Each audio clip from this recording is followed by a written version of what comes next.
Week 12, Day 1. Diatribe. Bitter criticism. When a large expenditure is imminent, my father goes into a long diatribe on the need for economy. Inhibition. Restraint. After 2 drinks, the usually phlegmatic dentist lost all his inhibitions. Fortuitous. Accidental. The meeting was a fortuitous one, but the jealous husband construed it as prearranged and clandestine. Incoherent. Disjointed. Since the patient's speech was garbled and incoherent, we could only conjecture as to his message. Ilk. Kind, sort. It is often fruitless to argue with racists, bigots, and others of that ilk. To wear one's heart on one's sleeve. To make one's feelings evident. People who wear their hearts on their sleeves frequently suffer emotional upsets.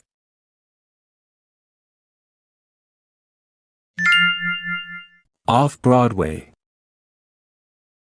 When Monty Zilch told his boss, Mr. Foy, that he was quitting as an accountant to become an actor, the man was convulsed with laughter. After Mr. Foy realized that Monty was obsessed with the idea, he became quite serious, launching into a diatribe on the importance of responsibility in the younger generation. Monty confessed that he had been developing ulcers as an accountant, and when his psychiatrist suggested that the sickness was a result of inhibitions, Monty agreed.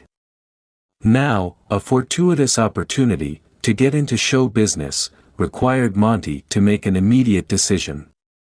Mr. Foy stormed out of the office, muttering incoherently about hippies, beatniks, and others of that ilk. Week 12, Day 2. Prestigious. Illustrious. A salient feature of the prestigious company's success was its fair treatment of employees. Placard. Poster. The police posted a placard asking all citizens to desist from looting. Integral. Essential. She seemed to be an unimportant member of the president's entourage, but actually she played an integral role in White House affairs. Remuneration. Reward, pay. Derek Jeter's remuneration from the New York Yankees made him a millionaire many times over. Nominal. Slight. For allowing his ferocious mastiff to appear on a commercial, the trainer was paid a nominal sum. To wash dirty linen in public. To openly discuss private affairs. Let's talk about it privately, his uncle said, rather than wash our dirty linen in public. An all-round man. The need for a decision came about when Monty was invited to join a prestigious summer stock company, starting in mid-June. As a mature apprentice, he would be required to take tickets, paint scenery, prepare placards, assist with lighting, costumes, and props, and carry an occasional spear in a walk-on role. Since the company would stage 5 major plays during the summer, as well as a half-dozen shows for children, there was a chance that Monty might actually get a part before too many weeks had elapsed. In addition, he would be attending the drama classes that were an integral part of the summer theater. The remuneration would be nominal, but at last Monty Zilch would be fulfilling a lifelong ambition.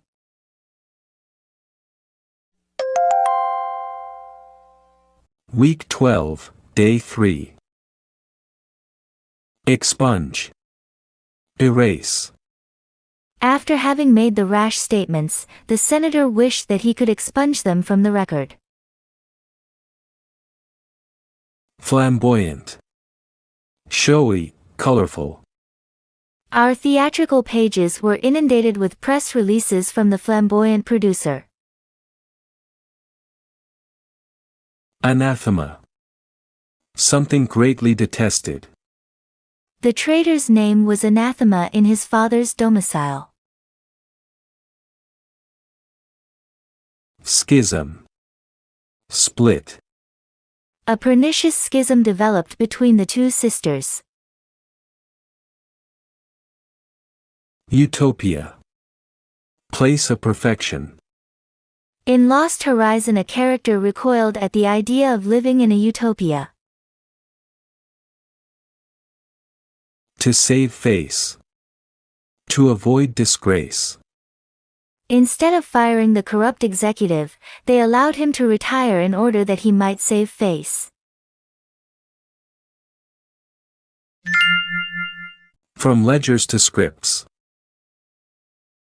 During the first weeks of the summer, Monty Zilch didn't even have time to consider whether he had made an egregious mistake. He was too engrossed with his work, performing 1,001 odd jobs around the theater. First, there was the opening production of A Chorus Line, then 2 weeks of The Fantastics, followed by a poignant diary of Anne Frank, which did excellent business. All through those weeks, Monty painted, carried, nailed, collected, ran, studied, and perspired. He had expunged all traces of debits and credits from his mind, burying himself in the more flamboyant world of the theater. Accounting became anathema to him, as the schism between his present utopia and his former drudgery widened.